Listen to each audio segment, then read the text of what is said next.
sorry to keep you waiting. Thank you very much. You're welcome. Well, I'm quite limited, actually. The meeting is going on, and as soon as it is over, I will have to run. Okay. I want to start by asking you about developments in the Middle East, and specifically the fact that America is actively considering striking Iran. What's Russia's reaction to that?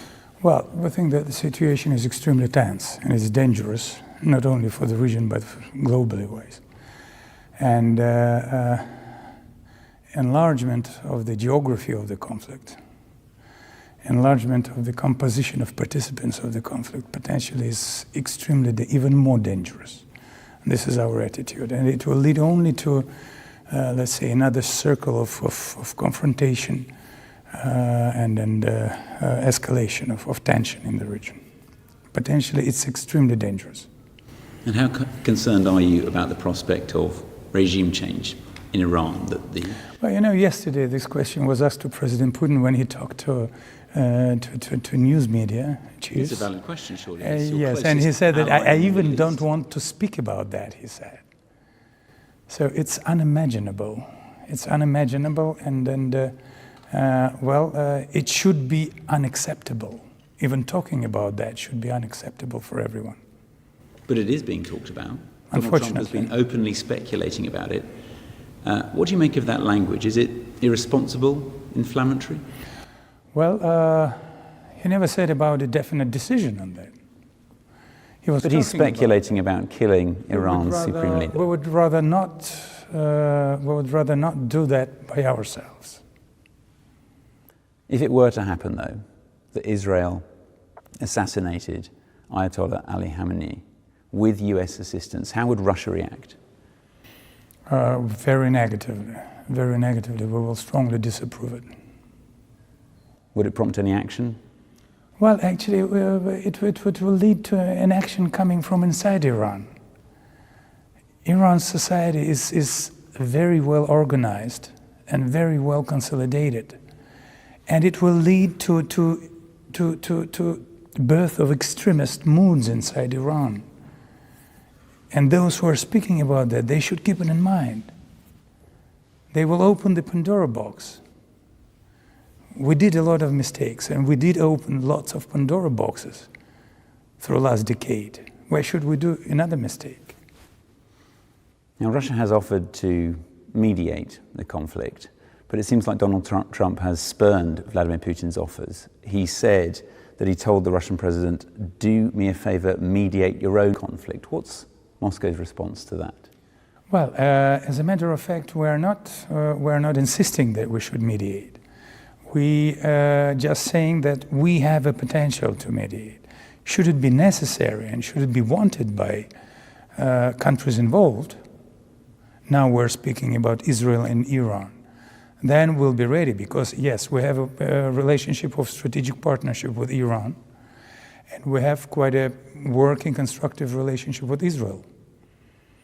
And President Putin, he spent quite a significant time talking to Prime Minister of Israel, President of Iran, President of the United States, Chairman Xi of China, President of UAE, and other countries. So he's deeply involved, and he knows what is going on. And using our good relationship, constructive relationship with all the parties concerned, we could be of use. Should it be wanted, we can help. Should it not, we're not going to do anything. But that specific remark from Donald Trump, saying that he told Vladimir Putin, "Do me a favor, mediate your own," that's a bit of a put down, isn't it? How did Vladimir Putin No, react? not at all. Not at all. Listen, everyone has a different language. President Trump has his own unique way of speaking and his unique language. We're quite tolerant. We expect everyone to be tolerant to us. And reciprocally, we're tolerant to our vis-a-vis. So that's why we don't consider it a wrong statement. Well, yes, we have a conflict with Ukraine, and we would prefer to solve our problems through peace negotiations. And until we don't have this chance at hand, we're going to continue our military operation. This offer to mediate and these calls for de-escalation, isn't that a bit hypocritical from Russia, with respect, given that the country has been waging war with its President neighbour for 3 President Trump is years? insisting that it should happen, the settlement should happen overnight. And, Sorry, I mean regarding Iran, these offers to mediate, this urge, for, Russia urging others to show restraint, isn't that hypocritical of Russia, given that Russia's been waging war on its neighbour for more than 3 years? Isn't that a bit rich, coming from Vladimir Putin? Oh, I don't think so. I don't think so. No. Why not? You've been dropping bombs on your neighbour for more than 3 years. How is that? We're dropping bombs on his military, on our neighbor's military infrastructure, because we have to get him deprived of military potential. How is that setting an example of de-escalation, showing restraint? There are different reasons. There are different reasons. Not a military bloc was trying to infiltrate Iran to get closer to Israel, thus constituting a threat to Israel. And NATO military infrastructure was getting inside Ukraine, thus getting closer to our borders, and proclaiming the ultimate goal of swallowing up Ukraine, thus being next to our borders and then deploying military infrastructure. We couldn't afford that, and we will never afford that. On the Ukraine conflict then, on peace talks, Yes. what's going on with the peace talks? We've had 2 face-to-face meetings, and the only thing that's been agreed are these 2 prisoner swaps, which were being periodically agreed without face-to-face talks. Is Russia serious about these talks, or are they just theatre? Russia is very serious. Russia is very serious. There is a third achievement you forgot to mention: exchange of draft memorandums. Which could have happened without face-to-face talks. Everyone can happen without face-to-face talks. The only one cannot is small steps towards mutual confidence. You cannot reach a result without a slightest mutual confidence. And to reach it, you have to look at the eyes of your counterpart. So why doesn't Vladimir Putin meet directly with Volodymyr Zelensky and look into his eyes then? Who is going to tackle all the details? Presidents? Well, they have plenty of staff and assistants and administration. Yes, that's why we keep saying, let's staff and I'm sure others would accompany them at the meeting. Let's let them do their homework. If it lasts for 1 week, that's good. If it lasts for 1 month, that's good. Would prefer it to be as short as possible. But when their homework is done, then it will be a turn for a highest level meeting, for the summit. And President Putin only yesterday night has confirmed his readiness to do the summit after the homework is done on the expert level. So how soon could it happen?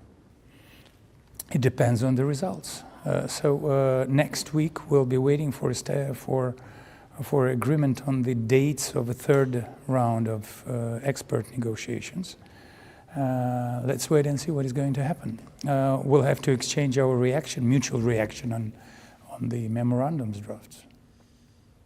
It's now been more than 3 months since Donald Trump first proposed a 30-day ceasefire. Russia still hasn't agreed to it. Surely that's plenty of time to have ironed out the issues that Vladimir Putin first raised when it was first proposed. Why not just agree to it?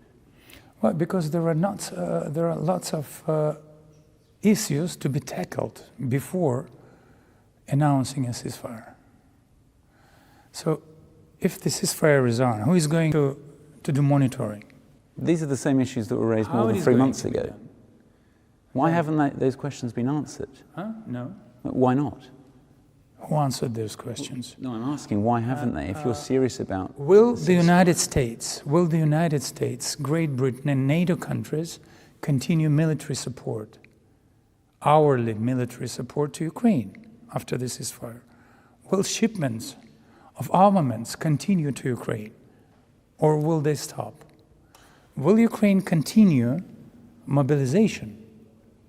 And will Ukraine continue movement of the regiments to get their position better, to improve their positions on the fronts. So you're concerned about Ukraine rearming, regrouping in a And ceasefire? we're concerned about Ukraine being pumped up by new armaments and so on and so forth, wouldn't thus Russia getting do the same? prepared for another offense. Wouldn't Russia do exactly the same? Use a ceasefire to rearm and regroup and move its forces No, around? if the same is done, then there is no need for ceasefire. Now we have a strategic advantage. Why should we lose it? We're not going to lose it. We're going further, we're advancing, and we'll continue to advance. So that's surely the real reason why you won't agree to a ceasefire. No, this is the de facto situation. If you continue to make gains on the battlefield, President Putin has said that we will be ready to announce ceasefire as soon as we have answers to all these questions. But we don't have answers. No one is answering. can Russia commit to not rearming and regrouping and moving its forces around if a ceasefire is announced? Well, of course. Ceasefire is a ceasefire. You ceasefire and you stop.